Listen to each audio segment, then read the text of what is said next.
You know that person who turns down every party invitation, cancels plans with zero stress, and seems genuinely happy about staying home on Friday night. While everyone else is out chasing the noise and excitement of the world, they're at home in their pajamas, completely content. And here's the thing that might surprise you. They're not missing out on life. They might actually be living it better than the rest of us. If you've ever felt judged for loving your own company, or if you've wondered what's wrong with you for preferring your couch to a crowded bar, you're about to discover that your craving for home isn't a flaw.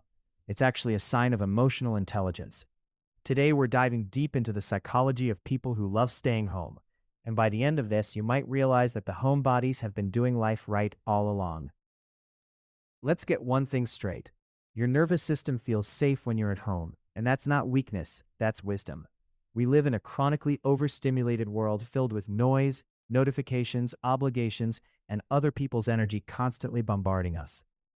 For some people, especially those with highly sensitive nervous systems, ADHD, or a history of trauma, the outside world can feel like a constant assault on the senses.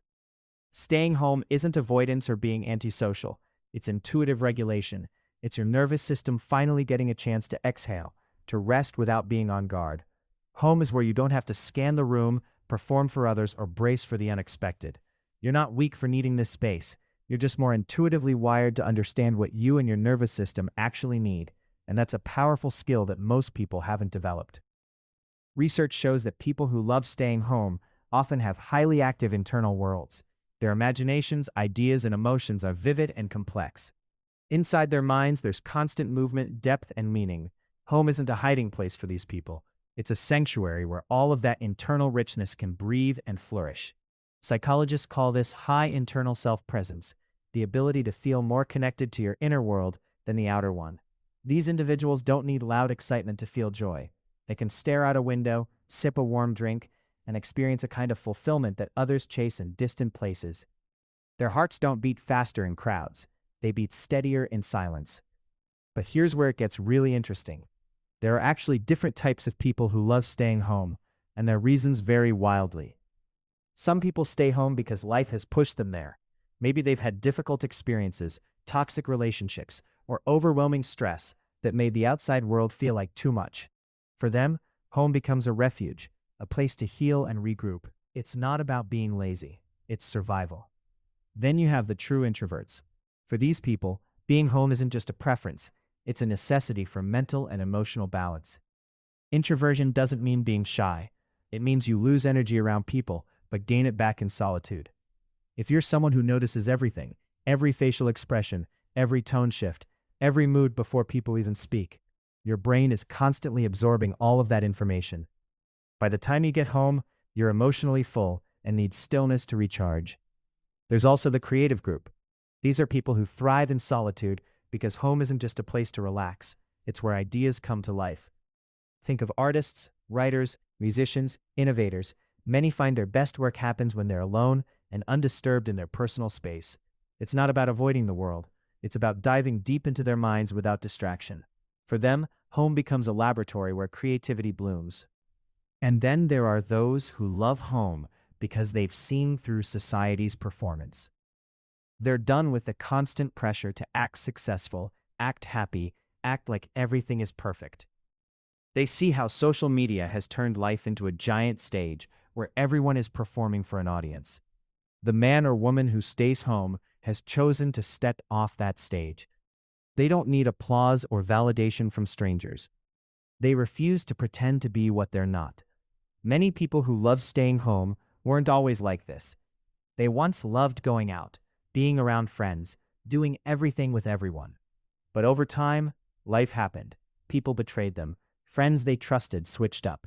Someone they cared for hurt them deeply. Eventually, they got tired of giving so much and receiving disappointment in return. Home became more than a building. It became a recovery room where their heart could breathe and healing could actually happen. Here's something most people don't understand. There's a huge difference between being alone and being lonely. When someone is lonely, they're searching outside for something that feels missing inside. They keep reaching, moving, looking for people, validation, anything to feel full again. But someone who enjoys solitude isn't chasing anything or running from anything. They're just comfortable with themselves. And that's incredibly rare. The psychology goes even deeper. People who enjoy their own company are often more sensitive and empathetic than they appear. Others might think they're cold or distant, but the truth is, they feel everything deeply. They pick up on energy, on subtle changes in behavior, on things most people overlook. These individuals often avoid chaotic spaces and chaotic people because they absorb too much. Instead of trying to survive chaos, they choose the peace of their own space. There's also a beautiful quality that people overlook: self-companionship. Those who love staying home don't fear their own thoughts. They don't run from their emotions. They can sit with themselves and still feel whole. That's not loneliness. That's self-connection. And it's a form of emotional wisdom that takes most people decades to develop. When it comes to relationships, people who enjoy solitude don't give their heart away easily. They're selective. Their heart isn't a community park where anyone can enter. It's private property. You don't get in just because you knocked on the door. But when they do love, when they finally let someone in, it's deep, loyal, and real. They don't play games or waste time. They give you the same peace they give themselves. Your home also represents control in a world that often feels uncontrollable. Psychologically, our environment reflects our inner state. When life feels chaotic or uncertain, organizing and maintaining your space becomes a way to create order outside when you can't control what's happening inside. That's why after stressful days, many people suddenly start cleaning or rearranging furniture. It's emotional regulation in action. The act of caring for your space releases dopamine, the feel-good chemical that tells your brain you've accomplished something meaningful. A tidy, organized home sends subconscious signals of safety and stability to your mind. Every small act of creating order, making the bed, wiping a counter, arranging books, makes your brain celebrate because you're creating peace in a loud world. But let's address the elephant in the room. Sometimes the world mislabels homebodies. You're missing out. You should socialize more. Don't you get bored? These words can sting because they imply that people who love home are somehow incomplete or broken. Yet many of history's greatest thinkers, artists, and innovators were homebodies. They didn't stand in crowds. They stood in their rooms, refining ideas that would eventually change the world. The key is being honest about your intentions.